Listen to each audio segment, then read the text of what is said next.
दया आ गई। नारद जी ने कहा जाओ, तुम, मेरा श्राप तो सत्य होगा परंतु भगवान तुम्हें स्पर्श करेंगे, इसलिए तुम्हारा कल्याण होगा। तुम नंद भवन के आंगन में वृक्ष बनोगे। और आज वहीं दोनों नल और नलकूबड़ और मणिग्रीव उत्पन्न हुए और बड़ी प्यारी स्तुति करते हैं। श्री राधे। वाणी गुणान कथने श्रवणो कथायाम, कहते हैं हे प्रभु, ये वाणी निरंतर आपका गुणानुवाद करती रहे। और श्रवणो कथायाम, ये जो श्रवण है ना, जो कान है ना, वो निरंतर आपके कथा सुनते रहें। और हस्तौ च करमसु, ये हाथ जो दोनों हैं वो आपके श्री चरणों में निरंतर झुके रहें। ब्राह्मण, आचार्य, भक्त और आपके श्री चरणों में निरंतर हाथ जुड़े रहें। कर्मन्नस मनस्तव पादयोर नः, ये जो मन है ना वो आपके पाद में यानी आपके चरणों में लगा रहे। स्मृत्या शिरस्तव निवास जगत प्रणाम, ये जो शीश है ना प्रभु, वो आपके श्री चरणों का निरंतर ध्यान करते हुए प्रणाम करता रहे। दृष्टि सताम दर्शनेस्तु भवत्तनूनाम, ये जो दृष्टि है वो दर्शनेस्तु, आपके दर्शन के लिए निरंतर लालायित रहे, आपका दर्शन निरंतर करती रहे। इस प्रकार बड़ी प्यारी स्तुति करते हैं। भगवान आशीर्वाद देते हैं, उनको भी मुक्ति मिलती है, अपने धाम को जाते हैं। इधर नंद बाबा जब वृक्षों को गिरे हुए देखते हैं तो क्या देखते हैं कि दोनों वृक्ष गिरे हुए हैं, मध्य में कन्हैया खेल रहे हैं। नंद बाबा को आशंका होती है। नंद बाबा ने कहा भैया इस गोकुल में अब हम लोग नहीं रहेंगे। नंद उपनंद आदि को बुलाया है, कहते हैं कि चलो अब हम लोग कहीं दूसरी जगह अपनी झोपड़ी बनाएंगे, दूसरी जगह घर बनाएंगे, यहां बड़ी उत्पात हो रहा है, यहां रहने लायक नहीं है। भगवान आज 4 वर्ष के हो गए हैं। उपनंद आदि को बुलाकर प्रश्न करने लगे कि कहां रहने लायक है। तब सब लोगों ने बताया कि देखो भैया, यहां पर व्रज में बहुत वन है। कौन कौन से? कहा वृंदावन है, निधिवन है, वेलवन है, कामवल है, तालवन है, मधुवन है, गहवर वन है, अनेक वन हैं, जिसमें सबसे प्यारा हमें वृंदावन लगता है, तो हमें वृंदावन में चलना चाहिए। सब प्रसन्न हो जाते हैं कि हाँ हाँ, वृंदावन में तुलसी का विरवा बहुत है, हम लोगों को वहीं चलना चाहिए। नंद बाबा के आदेश से सब ब्रजवासी बैलगाड़ियों पर अपनी अपनी सामान रखते हैं और वृंदावन पहुंचते हैं। वृंदावनम वनम वृंदावनम नाम पसव्यं नवकाननं गोप गोपी गवाम सेव्यम पुण्याद्रि तृणवीरुधम। वृंदावन चलते हैं, आइए हम लोग भी वृंदावन चलें मन से। वृंदावन किसको कहते हैं? वृंदावन किसको कहते हैं? कहा वृंदायाः सेवितयाः वनम वृंदावनम। वृंदायाः वनम, वृंदाया मतलब तुलसी, तुलस्यायाः वनम, जहां तुलसी का समूह हो उसको वृंदावन कहते हैं। तो एक विद्वान कहते हैं नहीं नहीं, एक और अर्थ है वृंदावन का। क्या? कहा वृंदायाः राधिकयाः सेवितया वनम वृंदावनम, जो राधा रानी के द्वारा पोषित हो वो वृंदावन। कहा एक और प्यारा सा अर्थ, क्या? कहा वृंदानाम भक्त वृंदानाम यत्र वृंदावनम, जहां भक्त वृंदों का समूह, जहां भक्तों का समूह हो, जहां भक्त लोग बैठकर कन्हैया कन्हैया गाते रहते हैं, राधे राधे गाते रहते हैं, भगवान की कथाओं में ताली बजाते हुए संकीर्तन करते रहते हैं, वो भूमि भी वृंदावन हो जाती है। बोल वृंदावन धाम की जय हो। तो आइए हम लोग भी अपने मन को वृंदावन में ले चलें। राधे गोविंद के गुण गाएंगे, राधे गोविंद के गुण गाएंगे, धाम वृंदावन में जीवन बिताएंगे, धाम वृंदावन में जीवन बिताएंगे, धाम वृंदावन में जीवन बिताएंगे, धाम वृंदावन में जीवन बिताएंगे। ओ राधे गोविंद के गुण गाएंगे, राधे गोविंद के गुण गाएंगे। धाम वृंदावन में जीवन बिताएंगे, धाम वृंदावन में जीवन बिताएंगे। धाम वृंदावन में जीवन बिताएंगे, धाम वृंदावन में जीवन बिताएंगे। जय हो। तालियों की सेवा करते हुए भाव से।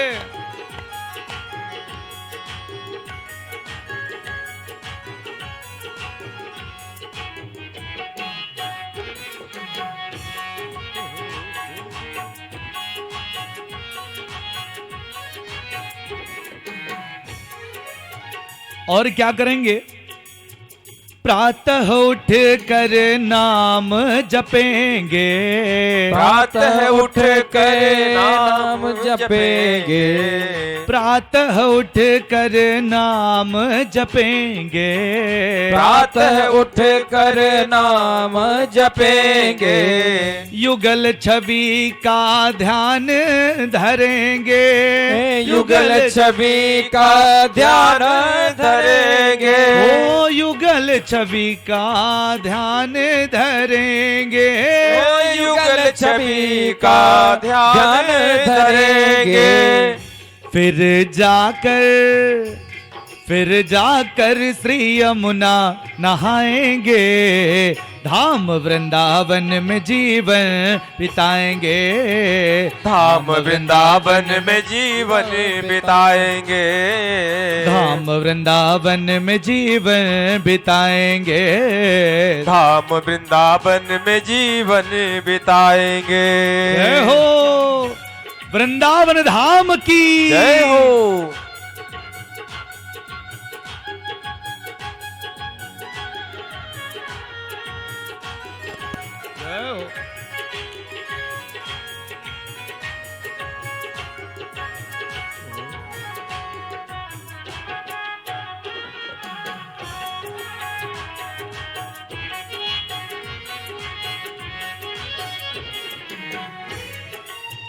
बांके बिहारी का दर्शन करेंगे, बांके बिहारी का दर्शन करेंगे।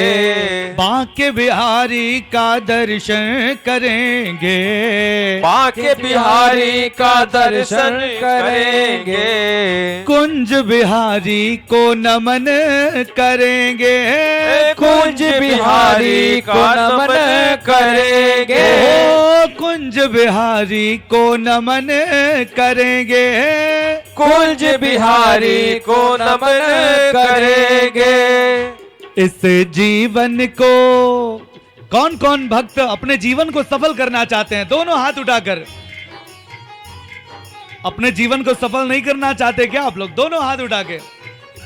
ओ इस जीवन को सफल बनाएंगे, धाम वृंदावन में जीवन बिताएंगे, धाम वृंदावन में जीवन बिताएंगे। धाम वृंदावन में जीवन बिताएंगे, धाम वृंदावन में जीवन बिताएंगे। जय हो।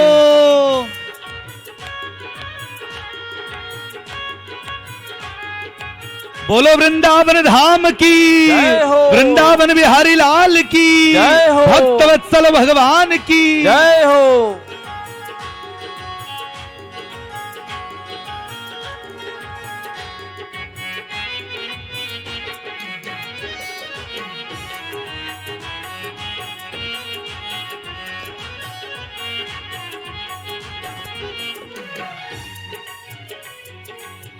अब तो जीवन का एक आधार है, अब तो जीवन का एक आधार है, अब तो जीवन का एक आधार है, अब तो जीवन का एक आधार है। ओ वृंदावन से प्यार है, वृंदावन से प्यार है, वृंदावन से प्यार है, वृंदावन से प्यार ओ है, वृंदावन से प्यार है, वृंदावन से प्यार है, वृंदावन से प्यार है, वृंदावन से प्यार है।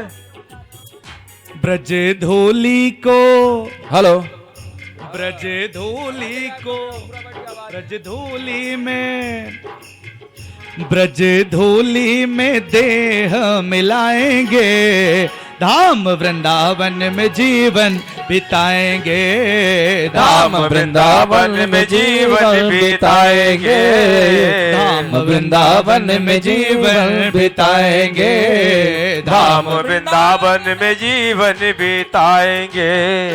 ऐसे नहीं, सब लोग दोनों हाथ उठाकर एक बार गाएंगे सब लोग।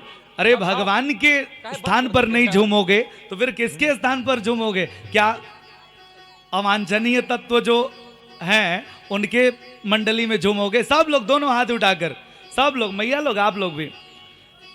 राधे गोविंद के गुण गाएंगे, राधे गोविंद के गुण गाएंगे, धाम वृंदावन में जीवन बिताएंगे, धाम वृंदावन में जीवन बिताएंगे, धाम वृंदावन में जीवन बिताएंगे, धाम वृंदावन में जीवन बिताएंगे, धाम वृंदावन में जीवन बिताएंगे, धाम वृंदावन में जीवन बिताएंगे। बोल वृंदावन धाम की जय हो। भगवान वृंदावन जाते हैं और भगवान ने वृंदावन को क्यों बनाया, किस लिए बनाया? एक बड़ी प्यारा भाव है।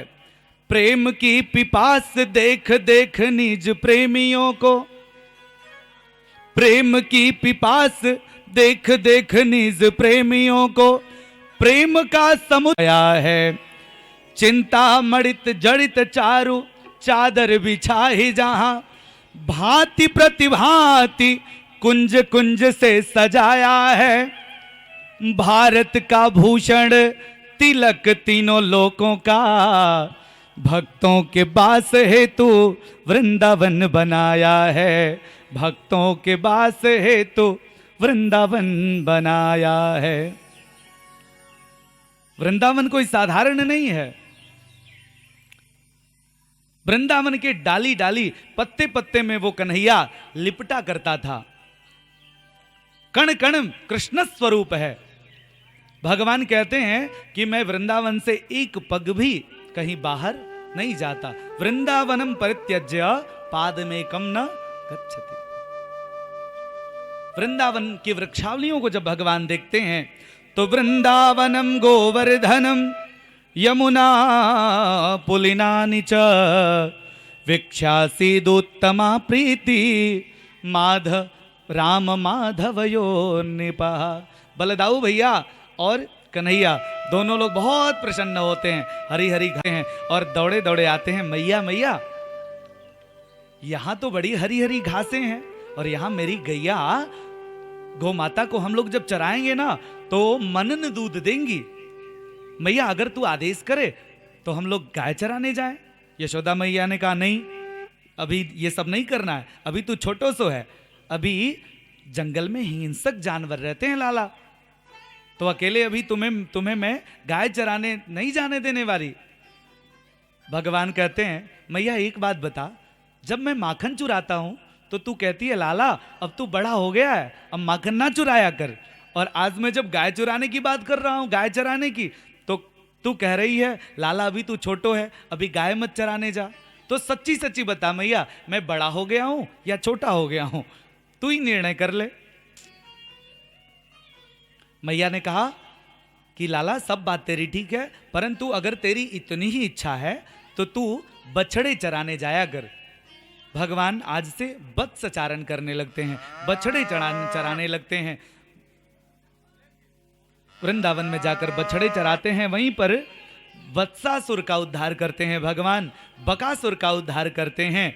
जो बकी पूतना का भाई था बकासुर, बकुला बनकर आया था, इसका भी भगवान ने उद्धार किया। अघासुर सर्प के अजगर के रूप में अघासुर आया था। अघासुर का अर्थ है, यहां पर बुद्धिमान बुद्धिजीवी पढ़े लिखे लोग हैं, अग का अर्थ होता है पाप। सब ग्वाल बाल धोखे से अजगर के मुंह में चले गए। भगवान पीछे से आवाज लगाते रहे, अरे भैया मत जा उधर, वो कोई गुफा नहीं है बल्कि वो अजगर का मुंह है, उधर मत जा। लेकिन ग्वाल बाल नहीं माने। अंत में भगवान को बचाने के लिए अजगर के मुख में जाना पड़ा। यह अजगर जो था ना, वो शंखासुर का पुत्र था, बड़ी सुंदर था, पूर्व जन्म में बहुत सुंदर था, जिसको भी देखता उसी का उपहास करता। संयोग से अष्टावक्र जी 8 जगह से टेढ़े मेढ़े लहराते हुए वहां पहुंचे, उनको देखकर उपहास करने लगा, हंसने लगा। अष्टावक्र जी ने कहा, भैया अगर तुम मेरे शरीर पर हंसता है तो मैंने इस शरीर को नहीं बनाया, और अगर तू इस शरीर को बनाने वाले पर हंसता है तो जिसने तेरा शरीर बनाया है सुंदर, उसने ही मेरा शरीर ये बनाया है कुरूप। उस परमात्मा पर हंस रहा है। शरीर की सुंदरता से तुम क्या अनुभव कर सकते हो, कोई अच्छा है या बुरा है? नकली सोना ज्यादा चमकता है ना, असली सोना थोड़ा कम ही चमकता है। जो पाखंडी लोग होते हैं वो ज्यादा लाल पीला हरा नीला खूब अपना ताम झाम लेकर आएंगे, हाँ, उनसे आदमी भ्रमित हो जाता है। भूत जल्दी प्रभावित करते हैं, देवता थोड़ा धीरे धीरे करते हैं। इस शरीर पर तू क्या समझ रहा है? ये शरीर तो क्षण भंगुर है। अगर तेरी इतनी ही इच्छा है ना तो जा, मैं तुम्हें श्राप देता हूं कि तू भी मेरी तरह से ही लहरा लहरा के चलेगा। जा तू सर्प हो जा, अजगर हो जा। पुनः जब शंखासुर के पुत्र ने प्रार्थना किया है तब अष्टावक्र जी को दया आई है। उसने कहा, जाओ, भगवान तेरे उदर में जब पहुंचेंगे तब कृष्णावतार में, तब तेरा उद्धार होगा। भगवान आज अघासुर के पेट में पहुंचे। इतनी गर्मी की कि नासिका छिद्र आदि समस्त छिद्र बंद हो गए। वहीं पर अघासुर का भी उद्धार हुआ। कहते हैं कि पहले तो भगवान कहते हैं, भैया शास्त्र के माध्यम से, वेद के माध्यम से, पुराण के माध्यम से, आचार्यों के माध्यम से, संतों के माध्यम से, कि पाप के मुख में मत जाओ, थोड़ा सा कष्ट सह लो लेकिन पाप मत करो। लेकिन विडंबना देखिए हम लोगों की कि हम लोग लहसुन प्याज नहीं खाते और कहते हैं, भैया देखो हम कितने सात्विक हैं, लहसुन प्याज नहीं खाते, लेकिन घूस खाते हैं। अरे लहसुन प्याज खाओगे तो केवल तुम्हारी बुद्धि बर्बाद होगी, तुम्हारा शरीर में तामसी प्रवृत्ति आएगी, परंतु घूस खाओगे तो एक नहीं, दो नहीं, जहां जहां तक उस द्रव्य का, दूषित द्रव्य और दूषित अन्न जहां जहां तक पहुंचेगा, पूरा कुल, पूरे पुत्र पौत्री सबका संस्कार बिगड़ जाएगा। लोग कहते हैं कि अन्न में कोई दोष नहीं है। जानते हो, जब हम लोग भोजन करते हैं ना, अरे छोड़ो ना शास्त्र की बात, हम लोगों के गांव के लोग पहले कहा करते थे, जैसा खाओ अन्न वैसा होए, राजेश भैया, जैसा होए मन, है ना, जैसी पियो पानी वैसी होए बानी। साधारण सी बात है, इसमें कोई विद्वत्ता वाली बात नहीं है। अगर इसको थोड़ा सा शास्त्र की दृष्टि से देखें तो ध्यान दें, जब हम लोग अन्न ग्रहण करते हैं ना तो पेट में जाकर अन्न का 3 विभाग होता है। ध्यान से सुनिए, ये बहुत काम की बात है। जब हम लोग भोजन करते हैं तो अंदर जाकर अन्न के 3 विभाग होते हैं। पहला विभाग पसीना मलमूत्र बनकर बाहर निकल जाता है। दूसरा विभाग से रक्त, मज्जा, मांस आदि का पोषण होता है। और जो अन्न का सबसे सूक्ष्मतम और अंतिम विभाग होता है, उससे मन का निर्माण होता है। इसलिए स्मृतियों ने कहा, आहार शुद्धौ सत्व शुद्धि, सत्व शुद्धौ ध्रुवा स्मृति ही। आहार वो उस आहार का जो सबसे सूक्ष्म भाग है वो मन पर असर डालता है। तो अगर आहार शुद्ध होगा, आहार शुद्ध का मतलब सिर्फ शाकाहार से नहीं, शुद्ध द्रव्य से द्वारा, शुद्ध कर्म से द्वारा जो उपार्जित धन है उसके द्वारा अगर हम वो अन्न ग्रहण करेंगे तो उससे आहार जब शुद्ध होगा तो विचार शुद्ध होगा, जब विचार शुद्ध होगा तो व्यवहार संस्कार शुद्ध होगा, संस्कार शुद्ध होगा तो विचार शुद्ध होगा, जब संस्कार विचार व्यवहार शुद्ध होगा तो आचरण शुद्ध होगा, आचरण शुद्ध होगा तो भगवान में प्रीति जगेगी, आध्यात्मिक मन होगा, जब मन आध्यात्मिक होगा तो भक्ति करने का मन करेगा, कथाओं में बैठने का मन करेगा, वहीं कथाओं में बैठते बैठते मन में भक्ति जागृत होगी, वहीं भक्ति एक दिन भगवान से प्रेम करा देगी, वहीं प्रेम भगवान के श्री चरणों में मिला देगा, क्योंकि भगवान को प्रेम ही पसंद है। राम ही केवल प्रेम पियारा, राम ही केवल प्रेम पियारा, ओ राम ही केवल प्रेम पियारा, राम ही केवल प्रेम पियारा, राम ही केवल प्रेम पियारा, राम ही केवल प्रेम पियारा, जान ले जो जान निहारा, जान ले जो जान निहारा, जान ले जो जान निहारा, जान ले जो जान निहार। भगवान अघासुर के पेट में जाकर अघासुर का भी उद्धार करते हैं, यहीं पर पुनः वापस आते हैं वृंदावन में और टोली बनाते हैं, टोली बनाकर कलेवा करने लगते हैं। भगवान सबका जूठा खा रहे हैं, सबका आचार मांग मांग कर खा रहे हैं, सबका जूठा खा रहे हैं। बिभ्रत वेणु जठर पटयो श्रृंग वेत्रे च कक्षे। भगवान का स्वरूप उस समय कैसा है? कहा कि पीतांबर को, उपवस्त्र को हटा लिया, कमर में फेंटा बांध लिया, उसी में मुरली डाल ली और मोर पंख लगा लिया है। बिभ्रद वेणु जठर पटयो श्रृंग वेत्रे च कक्षे वामे पाणौ मसृण कवलम यत्फलान्यंगुलीषु।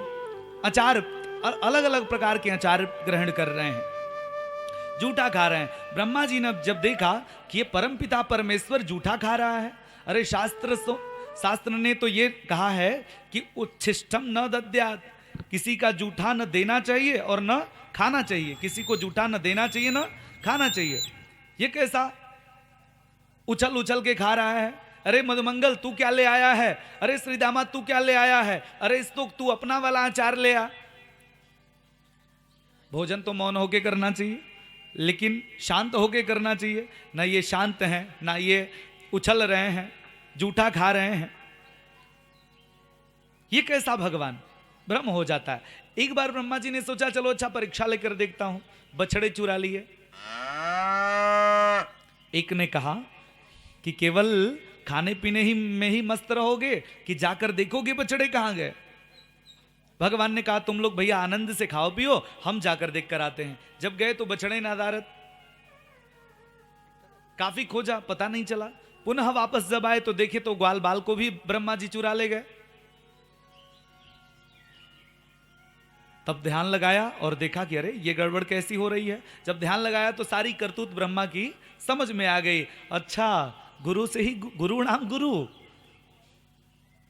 के ही गुरु बन रहे हो, कोई बात नहीं। चलो, भगवान ने तुरंत ऐसी माया रची कि जितने ग्वाल बाल थे ग्वाल बाल बन गए भगवान, जितने बछड़े थे बछड़े बन गए, यहां तक कि उनकी लाठियां, सील स्वभाव गुण सब भगवान बन गए। यावत वत्सप वत्स काल्प कवयुर यावत करारांघ्यकम। मतलब अंगूठे का प्रिंट भी, हम लोग अंगूठा लगाते हैं ना आधार कार्ड में, तो वो आधार कार्ड में अंगूठा की रेखाएं भी ठीक वैसी हो गई। ब्रह्मा जी ने सोचा कि चलो अच्छा अब देख कर चलते हैं, अब तो परेशान होंगे वो। यहाँ पर आए तो पूरा वृंदावन सब वैसे ही चल रहा है, वहीं बच्चे, वहीं गाय, वहीं मित्र, वहीं बछड़े। सारी बात समझ में आई। ब्रह्मा जी आए हैं और 40 श्लोकों में बड़ी प्यारी स्तुति करते हैं। कहते हैं, नौमीड्यते भ्रवपुसे तडिदंबराय गुंजावतंस परिपिक्षल सन्मुखाय वन्यस्रजे कवलवेत्र विषाण वेणु लक्ष्मश्रिये मृदुपते पशुपांकजाय। कहते हैं प्रभु, नौमिड्यते, नौमी यानी प्रणाम है आपको प्रभु, आप तो अनंत है नाथ। आपका इसीलिए रंग जो है ना वो नीला है, नीलांबुज श्यामल कोमलांगम, नीला है। असती पुष्प संकासा, तीसी के पुष्प जैसा आपका वर्ण है। और ये वर्ण प्रभु, ये रंग अनंत का वाचक है। देखो आसमान, आसमान नीला है ना तो अनंत है। देखो जल की जो राशि है, समुद्र की जो राशि है वो अनंत है। इसलिए नाथ आप भी अनंत हो। आपका जो सामला सलोना स्वरूप है ना वो अनंत का वाचक है। फिर भी भगवान नहीं बोले, ब्रजवासियों की तारीफ करने लगे। अगर पिता से क्रोध हो, लड़ाई हो जाए और उसके बच्चे को जाकर टॉफी खिलाने लगो तो 1 दिन 2 दिन 5 दिन के बाद उस पिता के हृदय में भी थोड़ी सी कोमलता आ जाएगी। चलो अच्छा, हमसे तो लड़ाई करता है, मेरे बच्चे को ही सही, है ना।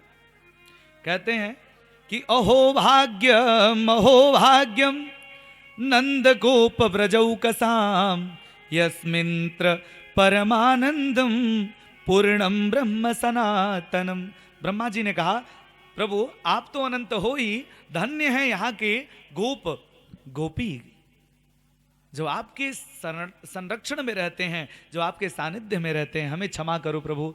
कर जोरे ब्रह्मा खड़े सुनहु नंद के लाल, देहु ब्रह्म पद और बस हम करो ब्रजग्वाल। प्रभु हमको ब्रह्मा का पद अब मत दो, अब हमको अपने श्री चरणों में लगा दो। ब्रह्मा का पद किसी और को दे दो और हमें अपने साथ में ग्वाल बाल बना लो।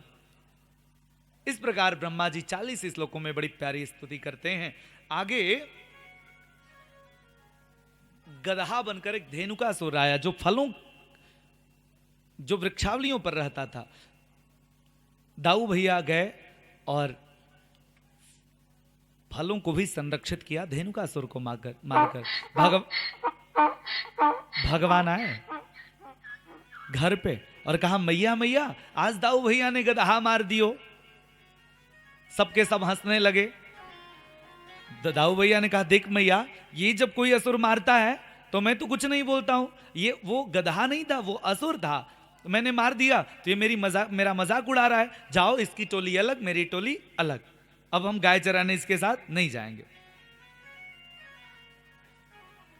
भगवान कार्तिक शुक्ल पक्ष के अष्टमी तिथि को गोचारण करने जाते हैं। पहला गधे को जब मार देते हैं बलदाऊ भैया,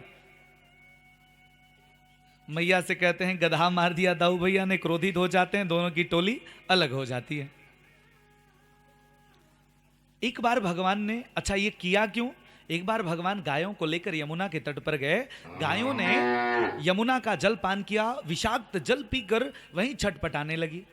भगवान ने मन में ही सोचा कि फलों को तो शुद्ध कर रहे हैं हमारे दाऊ भैया, यमुना जी बची हैं, यमुना जी को भी शुद्ध करना है। और इसमें रहता है कालिया नाग, अब मेरे दाऊ भैया हैं शेषावतार, तो कहीं ऐसा ना हो कि पक्षपात करने लगे, तो कुछ ऐसी युक्ति करो।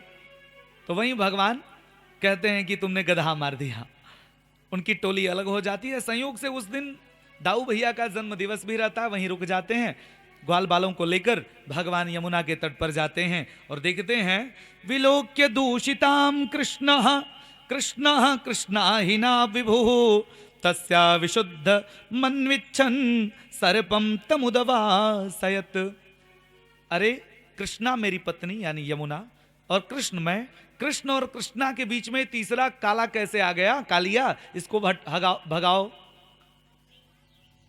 भगवान गए हैं और सीधा यमुना में कूद गए। परंतु पुराणांतर ऐसी कथा आती है कि भगवान कंदुक क्रीड़ा कर रहे थे, गेंद खेल रहे थे, गेंद गिर गया और गेंद को लेने के लिए भगवान कालीदह में कूद गए।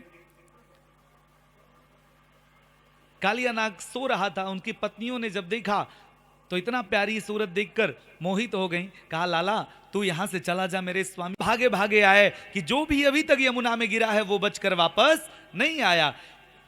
सब लोग एक दूसरे को समझा रहे हैं। यशोदा मैया तो यमुना जी में छलांगे ही मारने वाली थी, तब तक सब ग्वाल बालों ने पकड़ लिया, मैया थोड़ा धैर्य रखो। इधर क्या हुआ, कालिया नाग जाग गया, देखते ही क्रोधातुर हो गया और अपने पूंछ से बांधने लगा भगवान को। भगवान ने अपना स्वरूप बढ़ाया और तुरंत छलांग मारकर फन में बैठ गए। उन्होंने कहा चलो अब ऊपर ले चलो। जिस फन को उठाता उसी फन में भगवान चरण मारकर शांत कर देते। रक्त वमन करने लगा। इसका भी बड़ी प्यारा अर्थ है आध्यात्मिक। चलो फिर कभी समय मिला तो।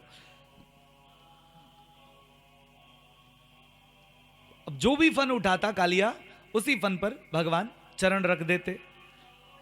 ऊपर आए, नृत्य करने लगे, सब ब्रजवासी देखने लगे। जब भगवान को नृत्य करते हुए देखा, देवांगनाओं ने तो पुष्प की वर्षा करने लगी, वीणा बजाने लगे नारद जी, मृदंग बजाने लगे इंद्र जी, सब आनंदित होने लगे। भगवान बांसुरी बजा रहे हैं, नृत्य कर रहे हैं। हो देखो कालिया के फन पर नाचत कन्हैया, देखो कालिया के फन पर नाचत कन्हैया, देखो कालिया के फन पर नाचत कन्हैया, देखो कालिया के फन पर नाचत कन्हैया।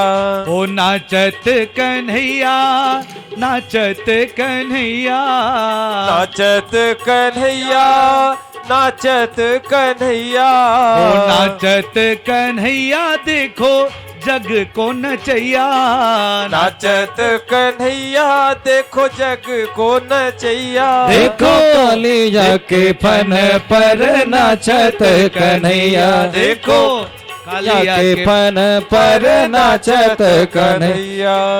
जय हो।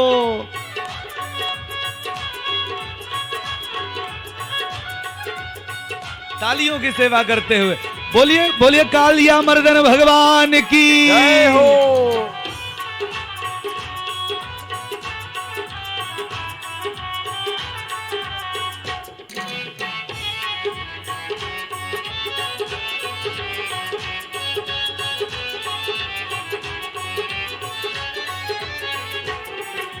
नंद जिनके बाबा यशोदा इनकी मैया, नंद जिनके बाबा यशोदा जिनकी मैया, नंद जिनके बाबा यशोदा इनकी मैया, नंद इनके बाबा यशोदा इनकी मैया। देखो देखो बलदाऊ के भैया मेरो कृष्ण कन्हैया, देखो बलदाऊ के भैया मेरो कृष्ण कन्हैया। देखो कालिया के फन पर नाचत कन्हैया, देखो कालिया के फन पर नाचत कन्हैया। देखो कालिया के फन पर नाचत कन्हैया, देखो कालिया के फन पर नाचत कन्हैया, देखो कालिया के बल पर नाचत कन्हैया, देखो कालिया के फन पर नाचत कन्हैया। देखो कालिया के फन पर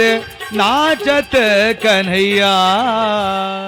बोलो भक्तवत्सल भगवान की जय हो। जब नाचने लगे तो नाग पत्नियों ने प्रार्थना किया। क्या प्रार्थना कर रही हैं? बहुत प्यारी स्तुति कर रही हैं। ननाक पृष्ठम न च सार्वभौमं न पारमेशं न रसाधिपत्यं न योग सिद्धिर अपुनर्भवं वा वांछन्ति यत् पादरजः प्रपन्ना। कहती हैं प्रभु आप और कुछ मत दो, हमें स्वर्ग भी नहीं चाहिए, हमें मुक्ति भी नहीं चाहिए, हमें कुछ नहीं चाहिए। हमें चाहिए क्या? कहा यत् पाद रजः प्रपन्ना, हमें आपके चरणों की धूल चाहिए। पूरे भागवत में भगवान दो जगह असमर्थ हो गए हैं, ध्यान दें आप लोग। कहां कहां? एक, कुंती मैया ने स्तुति की, विपदः संतुनः सस्वत तत्र तत्र जगत गुरु। प्रभु हमें विपत्ति चाहिए, भगवान दिए क्या? नहीं दिए, रुक गए वहीं पे। क्यों? इसलिए कि विपत्ति है ही नहीं उनके पास। जो आनंद सिंधु सुख राशि, जो आनंद के सिंधु हैं, सुख के राशि हैं, वो दुख कहां दे सकते हैं? उनके पास दुख है ही नहीं। और दूसरा, कोई गंगा जी में स्नान कर रहा हो, यमुना जी में स्नान कर रहा हो, और उससे आप पूछो कि अपने चरणों की धूल दे दो, तो दे पाएगा क्या? वो तो बाहर निकलेगा तभी न मिलेगा।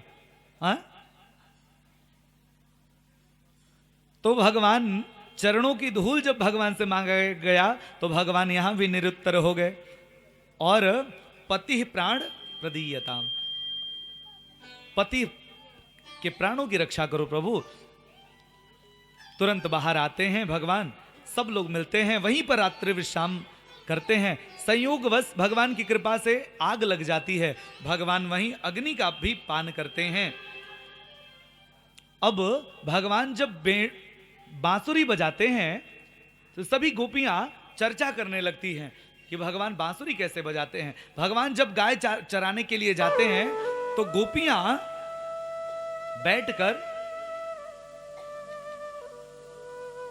आपस में चर्चा करती रहती हैं कि देखो कन्हैया कैसे जाते हैं, बांसुरी कैसे बजाते हैं। उनके बांसुरी की तान जब गोपियों के कान में पड़ती है तो सिर्फ गोपियां ही नहीं, मनुष्य ही नहीं, सर्वभूत मनोहरम। जब भगवान बांसुरी बजाते हैं तो गायें कान खड़ा खड़ा करके सुनने लगती हैं। बछड़े चारा नहीं चरते, बंसी को सुनने लगते हैं। यहां तक कि यमुना जी की धारा भी ठहर जाती है और गोवर्धन पर्वत पिघलने लगता है। कोयलें बोलना बंद कर देती हैं, बांसुरी की तान सुनने लगती हैं। पपीहरा बोलना बंद कर देते हैं, बांसुरी की तान सुनने लगती हैं। क्या दिव्य बांसुरी बजाती हैं। वरहा पीडम नटवर वपुः कर्णयोः कर्णिकारम विभ्रद्वासः कनक कपिसम वैजयंतीं च मालाम रंध्रान वेणुरधर सुधया पूरयन गोपवृंदैः वृंदारण्यम स्वपदरमणम प्राविशद गीत कीर्ति। ग्वाल बाल भगवान की यश कीर्ति गाते हुए जंगल में विचरण कर रहे हैं। इसको कहते हैं वेणु गीत। अब समय आता है शरद ऋतु का। शरद ऋतु में गोपियां कात्यायनी मां का व्रत करती हैं, यमुना में स्नान करने जाती हैं 4 बजे भोर में, परंतु वो नग्न स्नान करती हैं। और जलाशयों में नग्न स्नान करने से जल के जो अधिपति देवता हैं भगवान वरुण, वो गुस्सा होते हैं, नाराज हो जाते हैं। भगवान एक बार गए और वस्त्रों को ही चुरा लिया। पहले गई हैं तो कात्यायनी मां का पूजा की। कात्यायनी महामाये महायोगिन्यधीश्वरी नंद गोप सुतम देवी पतिम में कुरुते नमः। हे प्रभु, आप ही हमें पति के रूप में प्राप्त हो। ध्यान दें, इस मंत्र को का जप अगर कोई कन्या अविवाहिता करे तो उसको पति प्राप्त हो जाते हैं। जिस कन्या का विवाह नहीं लग पा रहा हो, अगर वो कन्या इस मंत्र का जप करे अथवा उनके पिता या परिकर ब्राह्मणों से अनुष्ठान कराएं कात्यायनी जी का, तो यथाशीघ्र परिणय सूत्र में वो कन्या बंधती है और नारायण के स्वरूप उनको पति प्राप्त होते हैं। भगवान चीर हरण करते हैं और कदम पर जाकर बैठ जाते हैं। जब गोपियां बाहर निकलने को देखती हैं तो वस्त्र ही गायब। इधर उधर देखती हैं तो कदम्ब के वृक्ष पर बैठे हुए महाराज जी मिल जाते हैं। कहते हैं, देख कन्हैया, तेरे हाथ पांव जोड़ती हूं, तो हमें अपना वस्त्र, मेरा वस्त्र दे दे, वरना नोचेत राजे ब्रुवाम में है। अगर तू नहीं देगा ना तो मैं राजा से, नंद बाबा से कह दूंगी। श्याम सुंदर ते दास्यम, हे श्याम सुंदर, हम तेरी दासी हैं, हमें ये वस्त्र दे दे। करवाम तवोदितम। अगर नहीं दिया तो देहि वासांसि धर्मज्ञम, हे धर्मज्ञ, धर्म को जानने वाले, हमारे वस्त्र को दे दे। अगर नहीं दोगे तो नो चेद राज्ञे ब्रुवा महे, मैं नंद बाबा से जाके कह दूंगी। भगवान ने मुझको, अच्छा पहले तो दासी रूप धारण करती हो, फिर डराती भी हो, तो ठीक है जाके पहले कह के आओ, जो होगी सो देखी जाएगी। गोपियों ने विचार किया कि नग्न अवस्था में कैसे जाएं बाहर, जल के बाहर कैसे निकलें। कहा जैसी आई थी वैसे ही चली जाओ। कहा अरे उस समय तो कोई नहीं था। कहा अरे कहूं सो कहा जहां प्रभु नहीं, ऐसा कौन सा स्थान है, ऐसा कौन सा समय है जिसमें मैं नहीं रहता, उस समय भी मैं था, चली जाओ। ध्यान दें, ये चीर हरण की जो लीला है ना, वो क्या स्त्रियों का वस्त्र चुराते थे भगवान? ऐसा नहीं है, ये तो भगवान लीला कर रहे हैं। इसका जो आध्यात्मिक अर्थ है वो ये है, गोपाहा जीवाहा। ध्यान से सुनिए, बहुत समझने लायक है। गोपाहा जीवाहा, जो गोप लोग हैं ना, ग्वाल बाल, वो जीव ही ग्वाल बाल हैं। ताशाम बुद्धयः, जो जीव के बुद्धि है, जो ग्वाल बालों की बुद्धि है, वहीं बधूटयः, वहीं गोपियां हैं। और अज्ञानानि, जो अज्ञान है ना, वहीं आवरणानी, यानी वहीं आवरण है, वहीं चीर है, वहीं पर्दा है, वहीं वस्त्र है। समझ में बात आ गई? फिर से समझो। मनुष्य जीव ही गोप है, ग्वाल है, उसकी बुद्धि ही गोपी है। और बुद्धि में जो अज्ञान का अहंकार, अज्ञान का पर्दा पड़ा है, जीवात्मा और परमात्मा के मध्य में जो पर्दा पड़ा है, वहीं चीर है। और उसी का हरण भगवान कर लेते हैं, माया का हरण कर लेते हैं, अज्ञान का हरण करके अपने श्री चरणों में लगाकर उद्धार करते देते हैं जीवों का। यही चीर हरण लीला है। आगे बात समझ में? बोल भक्तवत्सल भगवान की। भगवान चीर हरण करते हैं। अब आगे की कथा, एक दिन दीपावली का दिन रहता है और मैया खूब पकवान बना रही हैं।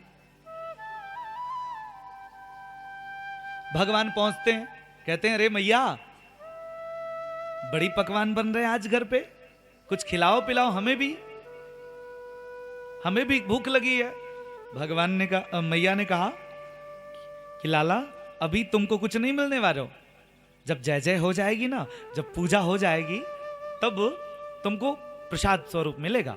कहा मैया ये बता, ये किसकी पूजा होगी?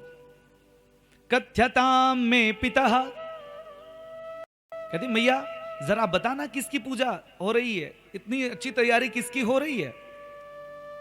यशोदा मैया ने कहा देख, हमें घर का काम निपटाने दे, तू जाकर बाबा से पूछ ले। नंद बाबा के पास भगवान पहुंचते हैं, नंद बाबा से पूछते हैं, कथ्यताम में पिता कोयम संभ्रमो व उपागतः किम फलम कस्य चोद्देशः केन वा साध्यते मखः। पिताजी ये बताओ, ये किसकी तैयारी हो रही है? इस पूजा का उद्देश्य क्या है? किम फलम किम विधानम च, इसका फल क्या है? इस पूजा से प्राप्ति क्या होगी? इसका विधान क्या है? इसका उद्देश्य क्या है? किस लिए हम यज्ञ कर रहे हैं? पूजा की तैयारी हो रही है। नंद बाबा ने कहा लाला जानते हो, दीपावली के बाद हम लोग इंद्र भगवान की पूजा करते हैं। कहा अच्छा, तो इंद्र भगवान क्या करते हैं बाबा? कहा इंद्र भगवान मेघों को आदेश देते हैं, मेघ वर्षा कराते हैं, वर्षा से अन्न होता है, तृण होता है, तो हम लोगों का पोषण होता है, जो तृण होता है उससे गायों का पोषण होता है, पशुओं का पोषण होता है। यज्ञ में मांस आदि में भी लिखा है ना, यज्ञात् भवति पर्जन्यः पर्जन्या धन्य संभवः। यज्ञ से बादल बनते हैं, और बादल क्या करते हैं? कहा वर्षा कराते हैं। वर्षा से क्या होता है? कहा अन्न होते हैं, तृण आदि होते हैं, जिससे हम सभी का पोषण होता है।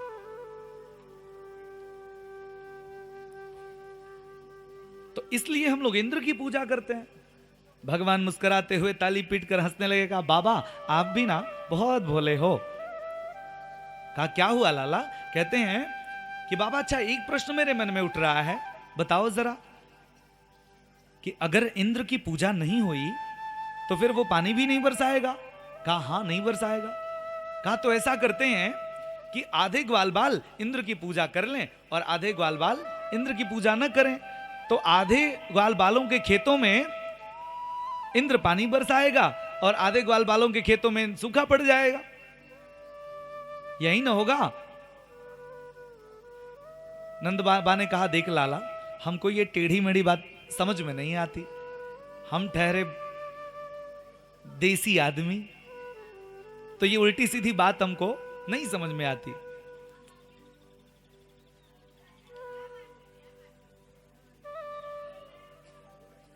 कभी कभी कुछ लोग सरल से सरल शब्दों को भी बड़ी कठिन करके बता देते हैं। भागवत जी के जब मूल को पढ़ोगे तो इतने क्लिष्ट क्लिष्ट शब्द हैं कि आपको हिंदी नहीं समझ में आएगी जो ज्यादा पढ़ा लिखा ना हो। व्युत्पत्ति, निष्पत्ति, निष्प्रमाण, निष्प्रयोज्य, निष्प्रयोजन, आकंठ, आपूरित, परिपूरित, ऐसे ऐसे शब्द लिखे हैं कि समझ में नहीं आता। अभी हमारे आचार्य जी कल चर्चा हो रही थी, प्रणयन शब्द का क्या अर्थ होता है, अन्वारब्ध का क्या अर्थ होता है। अब बताओ ये हिंदी है शुद्ध? तो इतनी क्लिष्ट भाषाएं हैं कि समझ में नहीं आता। वहीं नंद बाबा कह रहे हैं कि लाला हमें ये टेढ़ी टेढ़ी भाषा नहीं समझ में आती, हम लोग ठहरे गांव के आदमी सीधे साधे, तू क्या कहना चाहता है ये जरा बता दे। तो भगवान कहते हैं कि बाबा मैंने भी संतों का साथ करके एक बात सीख लिया है। कहा क्या? कहा कर्मणा जायते जंतु कर्मणैव विलीयते, सुखम दुखम भयम क्षेमम कर्मणेवाभ्युपद्यते। कहते बाबा जानते हो ये जो इंद्र है ना उसके हाथ में कुछ नहीं है। जैसा हम लोग पूजन करके यज्ञ अनुष्ठान करके देते हैं वैसे ही ये फल देता है। ये भंडारी जैसा है, जैसे भंडारी को अगर खीर मालपुआ की सामग्री दोगे तो वो खीर मालपुआ देगा, अगर समोसे की सामग्री दोगे तो समोसा चटनी देगा। इसका अपना कुछ नहीं है। पता चला कि सामग्री समोसे और चटनी का की दो और मांगो कि हमें रस मलाई दो, तो कैसे दे पाएगा? वही हाल है। नंद बाबा कहते हैं लाला सच सच बता तू कहना क्या चाह रहा है। भगवान ने कहा कि बाबा अगर बुरा ना मानो तो एक बात कहूं। कहा बताओ। कहा देखो मेरी बुद्धि से तो ऐसा लगता है कि जैसे जो प्रत्यक्ष देवता है ना उन्हीं की पूजा करनी चाहिए। और प्रत्यक्ष देवता कौन है? कहा कि गौ विप्रानल पर्वतान, गौ माता प्रत्यक्ष तीर्थ हम लोगों के दरवाजे पर बंधी है गौ माता, तो हम लोगों को उनकी पूजा छोड़ो। इतना 7 कोस के लंबे चौड़े देवता हमारे सम्मुख विराजमान है गोवर्धन भगवान, हम लोग उनकी पूजा क्यों नहीं करते? ये बात नंद बाबा को पसंद आ गई। सब ग्वाल बालों को बुलाया और गोवर्धन पूजा की तैयारी शुरू हो गई। लेकिन प्रश्न किया आनंद बाबा ने, ये बता तेरे देवता की पूजा की विधि क्या है? जस देवता तस पूजा। एक व्यक्ति ने कहा भैया कण कण में भगवान रहते हैं तो दुष्टों में भी भगवान होंगे, तो दुष्टों की पूजा कैसे किया जाए? और उसमें तो भगवान है, क्या किया जाए? मैंने कहा भैया जस देवता वैसी ही पूजा, जैसे देवता होते हैं वैसे ही पूजा की विधि भी बदल जाती है। जैसे भागवत जी हम लोग, हमारे जेपी भैया मध्य में विराजमान है, इनका भी वात्सल्य हम लोगों को प्राप्त होता रहता है। तो इनसे पूछा जाए कि भगवान शिव का जब अभिषेक करते हैं तो दूध दही घी मधु शक्कर आदि आदि से स्नान कराते हैं, पूजा उनकी भी हो रही है, वो भी देवता हैं। और वहीं भगवान भागवत भगवान है, और इनसे पूछा जाए कि आकर मंच पर उसी विधि से भागवत जी का भी पूजन करो, दूध दही घी मधु शक्कर पंचामृत से, तो भागवत जी के 1 अक्षर बचेंगे? नहीं हो पाएगा ना। तो यहां पर पूजा करने की विधि अलग है। या व्यासाय विष्णु रूपाय व्यास विष्णु के स्वरूप होते हैं। विष्णु भगवान का हम लोग पंचामृत आदि से स्नान कराते हैं, खूब सुंदर श्रृंगार करते हैं। व्यास पीठ पर बैठाकर व्यास जी को एक बाल्टी जल डाल दो, फिर ऊपर से गंगा जल डाल दो, फिर दही का मटका डाल दो, फिर चीनी का शक्कर डाल दो, तो बताओ वो व्यास जी कथा करने लायक बचेंगे कि हॉस्पिटल जाने लायक बचेंगे? सोच लो। अब कल से ट्राई मत करने लग जाना कि करके देखते हैं। बोल भक्त वत्सल भगवान की जय। तो जैसे देवता वैसी पूजा। ये बता तेरे देवता की पूजा का विधि विधान क्या है? कहा देखो हमारे देवता में बस स्नान, चंदन, पुष्प, फल पत्र पुष्प, धूप दीप नैवेद्य ये सब साधारण होता है, परंतु खाने पीने में मेरा देवता बड़ी चकाचक है, चकाचक खाता है। कहा अच्छा तो 56 भोग लगवाना पड़ेगा। अब तो सारे व्रजवासी पूजा की तैयारी करने लगे। कोई व्रजवासी पूड़ी कचौड़ी मगौड़ी रसगुल्ला रसमलाई लड्डू जलेबी कलाकंद मिर्ती रबड़ी रसमलाई सब बनाने लगे और खूब थाल भर भर के अब पूजा करने के लिए निकले। सब गोवर्धन पर्वत की तलहटी पर पहुंचे और पहले स्नान कराने लगे गोवर्धन भगवान को। सैकड़ों कनस्तर स्नान करा दिया और थक कर हाय पसीने से लथपथ होकर आए। कहा भैया तेरा जो देवता है इसकी तो मूंछों गीली नहीं हुई, हमारे शालिग्राम भगवान तो एक चम्मच में स्नान कर लेते हैं। हाथ दुखन लग गए भैया। भगवान ने कहा कि ब्रजवासियों कोई चिंता करने की बात नहीं है, भगवान गोवर्धन भगवान हमारी कछु व्यवस्था करेंगे। आप लोग नेत्र को बंद करके भगवान का संकीर्तन करो। सब ब्रजवासी नेत्र बंद करके भगवान के का संकीर्तन करने लगे और वहीं पर गोवर्धन भगवान की कृपा से, ठाकुर जी की कृपा से वहीं पर मानसी गंगा उत्पन्न हो गई। बोल मानसी गंगा की, गंगा मैया की। सब ब्रजवासी बड़े प्रसन्न हुए। गोवर्धन पूजा प्रारंभ हुआ। हमारे यजमान जी भी गोवर्धन पूजन करेंगे, आराम से केवल गोवर्धन पूजन करते रहेंगे। गोवर्धन पूजन प्रारंभ हुआ। अब तो भगवान 56 भोग लगने लगा और थाल के थाल भरकर गोवर्धन भगवान ग्रहण करने लगे। एक ग्वाल बाल ने ध्यान से जब देखा तो कह रहा है कि अरे लाला ये तुम्हारे देवता का जो मुख है ना वो तेरे जैसा लग रहा है। एक रूप में भगवान पूजन ग्रहण कर रहे हैं और एक रूप में भगवान पूजक बने हुए हैं, पुजारी बने हुए हैं।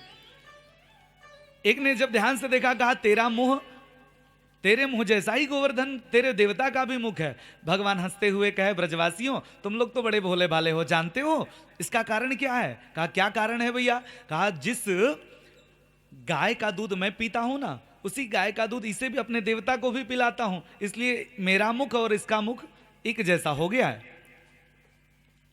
भोले भाले ब्रजवासी बेचारे बात मान लेते हैं। गोवर्धन पूजा भोग लग गया। कहा अब बताओ आगे क्या किया जाए? कहा अब तो परिक्रमा लगाई जाती है। परिक्रमा जब पदे पदे या परिपूजिकेभ्यः सद्योस्य मेधादि फलम ददासी त्वाम सर्व पाप क्षय हेतु भूताम प्रदक्षिणाम ते परितः करोमि। जानते हो ब्रजवासियों पदे पदे या परिपूजिकेभ्यः जब एक एक पग गोवर्धन पर्वत में अथवा यज्ञशाला की अथवा यहाँ पर जो हम लोग परिक्रमा लगाते हैं एक एक पग पर परिक्रमा करने से अश्वमेधादि ज्योतिष्टोम अतिरात्र अश्वमेध याग का जो फल प्राप्त होता है वो सद्यो समेधादि फलम ददासी। सद्यो मतलब शीघ्र ही वो फल प्राप्त हो जाता है एक एक कदम बढ़ाने से। अब तो सब परिक्रमा करने लगे। आइए हम लोग भी गोवर्धन की मानसिक परिक्रमा करते हैं और आरती करते हैं। मैं तो गोवर्धन को जाऊं मेरे वीर नाय माने मेरो मनवा। मैं तो गोवर्धन को जाऊं मेरे वीर ना माने मेरो मनवा। मैं तो गोवर्धन को जाऊं मेरे वीर नाय माने मेरो मनवा। मैं तो गोवर्धन को जाऊं मेरे वीर ना माने मेरो मनवा। नाय माने मेरो मनवा नाय माने मेरो मनवा, नाय माने मेरो मनवा, नाय माने मेरो मनवा, ओ नाय माने मेरो मनवा, नाय माने मेरो मनवा, नाय माने मेरो मनवा, नाय माने मेरो मनवा। मैं तो गोवर्धन को जाऊं मेरे वीर, नाय माने मेरो मनवा। मैं तो गोवर्धन को जाऊं मेरो भी, नाय माने मेरो मनवा। जय हो।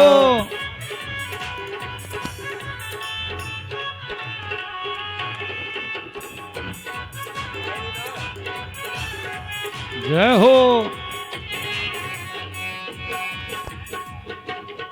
श्री गोवर्धन महाराज महाराज महाराज, तेरे माथे मुकुट विराज रहो। श्री गोवर्धन महाराज महाराज, तेरे माथे मुकुट विराज रहो। तेरे माँ के मुकुट विराज रहो, तेरे माथे मुकुट विराज रहो। तेरे माथे मुकुट विराज रहो, तेरे माथे मुकुट विराज रहो। श्री गोवर्धन महाराज महाराज, तेरे माथे मुकुट विराज रहो। श्री गोवर्धन महाराज, तेरे माथे मुकुट विराज रहो।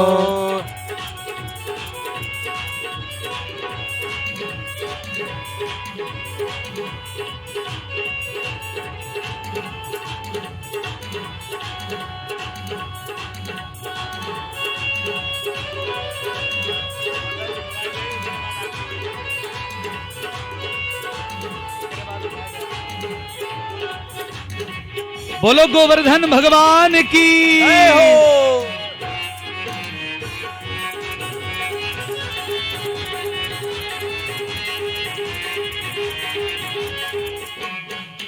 तोहे पान चढ़े तोहे फूल चढ़े, तोहे पान चढ़े तोहे फूल चढ़े। तोहे पान चढ़े तोहे फूल चढ़े।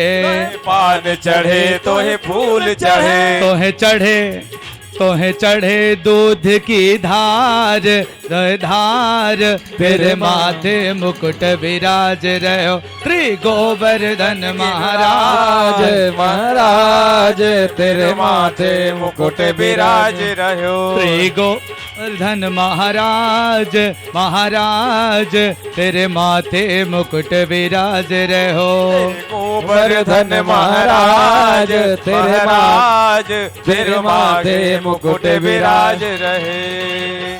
बोलो गिरधारी भगवान की जय हो। सब परिक्रमा देने लगे और सब झूमते हुए कीर्तन करते हुए परिक्रमा देने लगे। मानो ये कथा ये बताती है कि परिक्रमा जब भी दो तो बातचीत करते हुए नहीं, बल्कि भगवान का संकीर्तन करते हुए, भगवान के मंजुल मंगल नामों का उच्चारण करते हुए परिक्रमा करनी चाहिए। परिक्रमा संपन्न हुई, सब ब्रजवासी पूजन करके घर वापस आए। इधर जब पता चला इंद्र को, तो इंद्र ने श्यामंत्रक आदि विकराल बादलों को भेजा और वर्षा शुरू हो गई। वर्षा शुरू हो गई, पता चला कि सब ब्रजवासी भीगने लगे, पूरा ब्रज बहने लग गया। सब दौड़े दौड़े आए भगवान के पास और सबसे त्राहिमाम त्राहिमाम त्राहिमाम करते हुए नंद भवन में आकर भगवान से प्रार्थना की। सब ब्रजवासियों को लेकर भगवान गोवर्धन की तलहटी में गए। सबसे कहा कि सब लोग हाथ जोड़कर भगवान का स्मरण करो, हम लोगों ने पूजा किया है तो गोवर्धन नाथ हम लोगों की रक्षा भी करेंगे।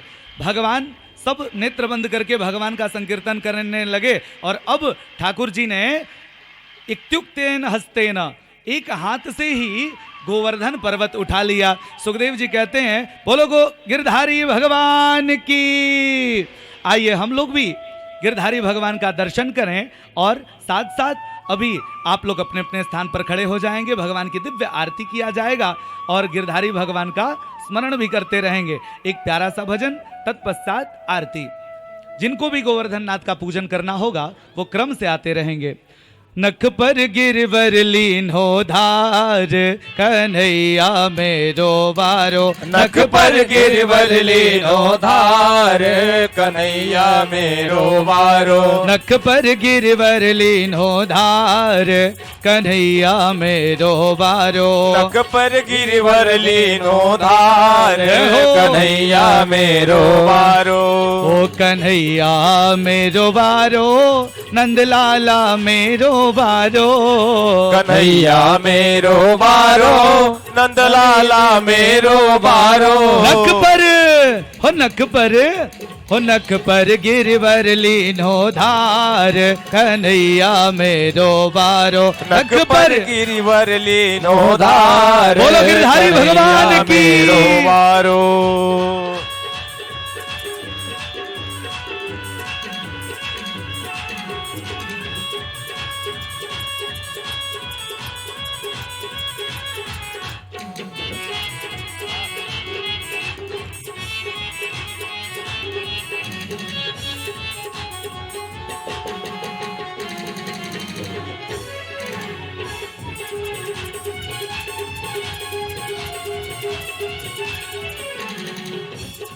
यो है कहे यशोदा मैया निक जोर लगाओ मेरे भैया।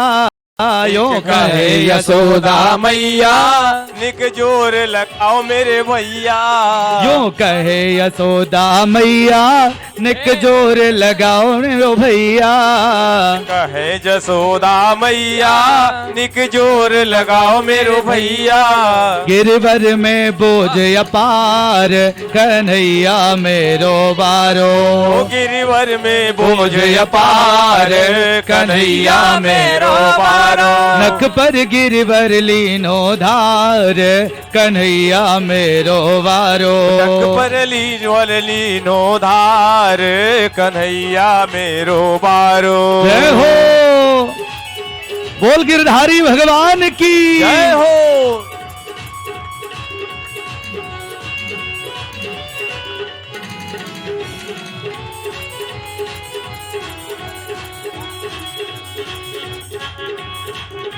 जय हो।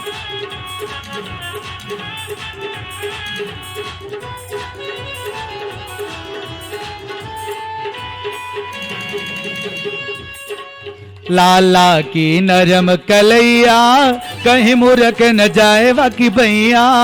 लाला की नरम कलैया कहीं मुरक न जाए मेरे भैया। हमारे भी गिरधारी भगवान की कलाई में पीड़ा हो रही है। यशोदा मैया कहती हैं ओ हो लाला की नरम कलैया या कि मुरक न जाए या कि भैया। लाला की नरम कलैया कहीं मुरक न जाए बाकी भैया। कैसे झेले इकलो भार कन्हैया मेरो बारो। कैसे झेले इकलो भार कन्हैया मेरो बारो।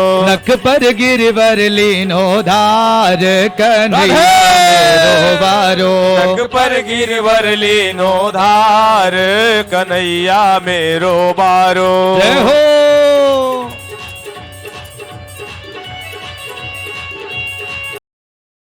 पर प्राण निछावर की जय।